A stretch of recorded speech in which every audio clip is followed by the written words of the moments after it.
बेखौफ, बेबाक, लेकिन पूरी सच्ची पत्रकारिता आपको पहल भारत पर मिलेगी। बस हमारी हौसला अफजाई के लिए सब्सक्राइब कीजिए हमारे चैनल को। हम आपके सामने बिल्कुल सच और सच का वादा करते हैं, हम लाते रहेंगे। Central government declares PFI and its associates or affiliates or fronts as an unlawful association with immediate effect for a period of 5 years. ANI की रिपोर्ट है 6:31 सुबह सितंबर 28, 2022 की। मैं काशिफ पहल करता हूं पहल भारत पर। PFI, popular front of India, जिस पर एक रेडिकल ग्रुप होने का, एक उग्रवादी संगठन होने का, हिंसा को भड़काने वाले संगठन होने का, चरमपंथी होने का और शॉर्ट में कहा जाए तो राइट विंग होने का, यानी इस्लामिक राइट विंग होने का आरोप लगाया गया है और पीएफआई बैन हो गई। बिल्कुल, अगर कोई भी सबूत, कोई भी डॉक्यूमेंट किसी भी ऑर्गेनाइजेशन या किसी भी ऐसे दल के बारे में ये प्रूफ देती है, या जो उस तरह के जो उसके एसोसिएशंस होते हैं, उस तरह की जो एक्टिविटीज होती है, गतिविधियां होती हैं, वो अगर जरा सी भी देश विरोधी, राष्ट्र विरोधी, मानव विरोधी होती हैं, कोई समूह विरोधी होती हैं, समुदाय विरोधी होती हैं, तो उसको जेल खाने में होना चाहिए और वैसी पार्टी और ऑर्गेनाइजेशन को बिल्कुल बैन हो जाना चाहिए। तो फिर सवाल उठता है कि पीएफआई को क्यों बैन किया गया? क्या है ये पीएफआई? शुरुआत क्या है? अभी तक इसका इतिहास क्या है? विवादित मुद्दे क्या रहे? कौन लोग जुड़े रहे इससे? और किन किन मामलों में इसका नाम आया? तो सबसे पहले तो आपको इसका फुल फॉर्म में बता देता हूं। पॉपुलर फ्रंट ऑफ इंडिया ये निकली है जिस चीज से, उसके बारे में मैं आपको बताऊं कि नेशनल डेवलपमेंट फ्रंट थी 2006 में। उसी का ये और रेडिकल रूप है, जिसने अपने आप को ये दावा ये किया कि पीएफआई फाइट कर रही है अल्पसंख्यक यानी मुसलमानों के लिए और दलितों, पिछड़ों, आदिवासियों के लिए। यानी एक ऐसा सवाल है जिसमें कहीं ना कहीं लेफ्ट और राइट की राजनीति एकदम सीधे सीधे डिमार्केट हो जाती है। तो पीएफआई अगर आप उसको धार्मिक चश्मे से देखेंगे तो वो इस्लामिक लगेगा, अगर आप उसको पॉलिटिकल आइडियोलॉजी के चश्मे से देखेंगे तो वो लेफ्ट विंग का लगेगा। क्योंकि लेफ्ट विंग के कुछ लोगों का नाम उसमें बहुत रहा है, जिसमें सबसे ऊपर उमर खालिद, जो जेएनयू के बाद में स्कॉलर स्टूडेंट रहे, उनका भी नाम उनके नेताओं के साथ जुड़ा रहा है। तो ये है। अब मैं आपको कुछ चीजें बता दूं।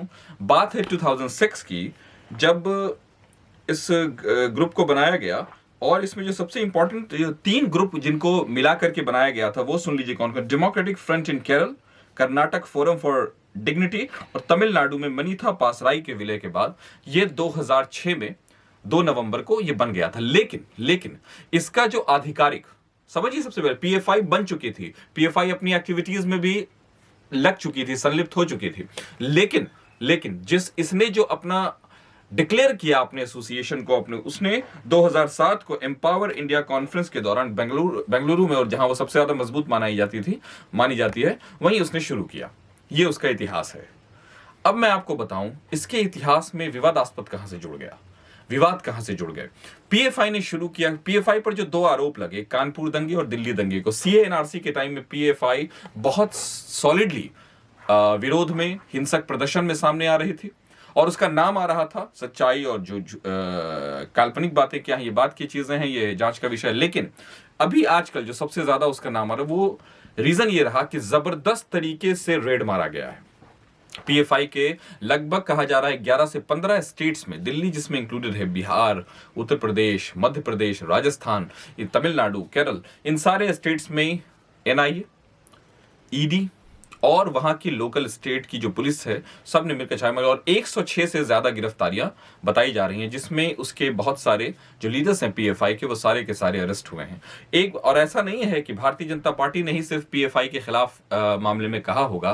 केरल सरकार, जो कम्युनिस्ट सरकार थी, वो शुरू से ही, जब से ये 2012 में वो लगभग पीएफआई पर बैन की बात कर रही थी। लेकिन फिलहाल मसला ये उठता है कि अभी क्यों है? अभी इसलिए उठा है कि जब पटना में रैली हो रही थी, तो नरेंद्र मोदी प्रधानमंत्री जब देश के वहां आए, तो पीएफआई पर यह आरोप लगा कि पीएफआई ने कहीं ना कहीं प्रधानमंत्री मोदी के हत्या की साजिश रची थी, जिसमें वो असफल हो गए, या बाद में वो उस पर जो भी जांच में जो भी चीजें आए कोर्ट के सामने, वो अलग बात है।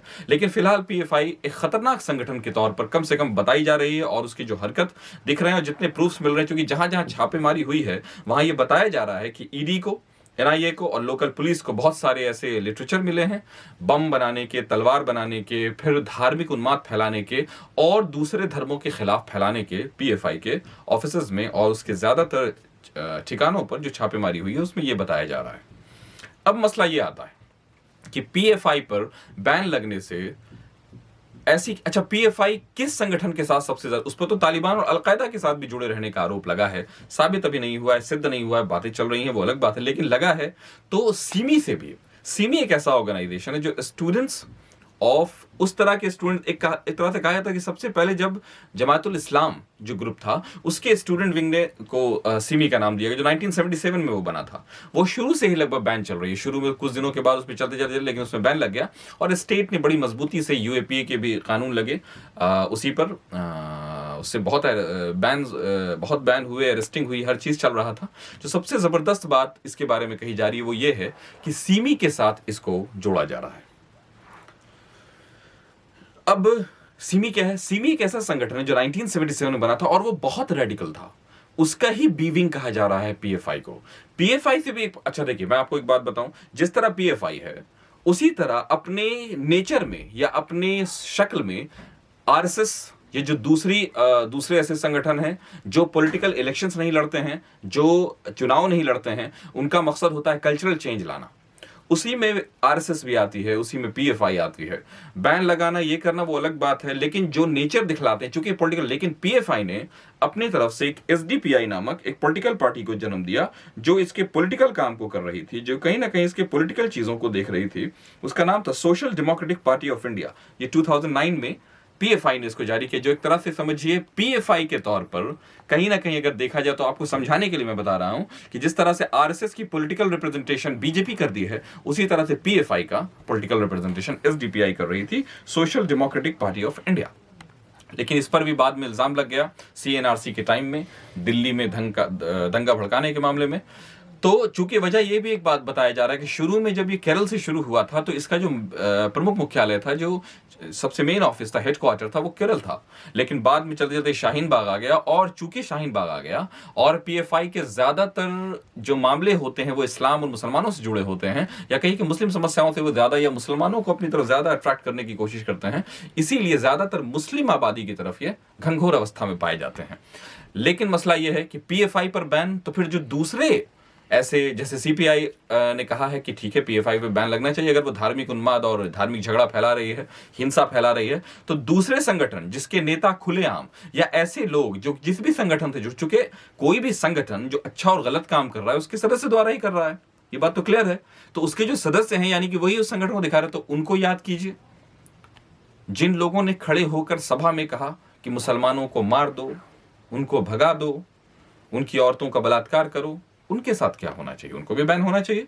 इंसाफ, तो इंसाफ का तकाजा यही है, न्याय का तकाजा यही है, संविधान का तकाजा यही है। अब कुछ चीजों पर और मैं आपको बता दूंगा। कुछ लोगों का यह कहना है कि ऑब्जेक्टिव यानी मकसद क्या है पीएफआई का। इसमें एक जो बहुत बड़ा संगठन, वैसे तो पीएफआई अपना मकसद बताता है कि मैं किसी भी तरह के नाइंसाफी, हम किसी भी तरह के नाइंसाफी को खत्म करना चाहते हैं, चाहे वो अल्पसंख्यकों के साथ हो, चाहे आदिवासियों के साथ हो, चाहे मजदूरों के साथ हो, मतलब गरीब और पिछड़े लोगों के साथ। लेकिन उसके बारे में यह कहा जा रहा है कि उसका जो हिडन एजेंडा है वो 2047 में भारत को मुस्लिम राष्ट्र बनाने का। अगर ये ऐसा है तो वो गधे हैं, वो बेवकूफ हैं, वो नहीं समझ रहे हैं कि ऐसा नहीं हो सकता है। भारत एक सेकुलर राष्ट्र है, भारत एक संवैधानिक राष्ट्र है। भारत पे ऐसी ऐसी मुसीबतें पड़ी, लेकिन कभी भी आजादी के बाद संविधान, हम कॉन्स्टिट्यूशन लेस नहीं हुए। तो ये एक छोटा सा मामूली सा ऑर्गेनाइजेशन क्या भारत के नेचर को, बिहेवियर को बदल देगा? वैसे मैं आपको बताऊं तो भारत, ये फ्रीडम जो नेशन स्टेट है उससे कहीं पहले भारत अपने आप में सेकुलर था, भारत अपने आप में एक डेमोक्रेटिक स्टेट है। आर्गुमेंटेटिव इंडियन जैसी किताब Nobel prize winner Amartya Sen ने लिखी है भारत के बारे में। तो भारत को कोई एक ऑर्गेनाइजेशन, कोई एक पॉलिटिकल पार्टी कुछ बना नहीं सकती है। तो ये मसला चल रहा है। पीएफआई के मामले में जो भी चीजें आगे आती रहेंगी, इनके साथ जुड़े हुए लोगों के जो नाम आते रहेंगे या उनसे जुड़ी कोई जो खबर आती रहेगी, हम आपको पहल भारत पर बताते रहेंगे। आप बने रहिए पहल भारत पर। सच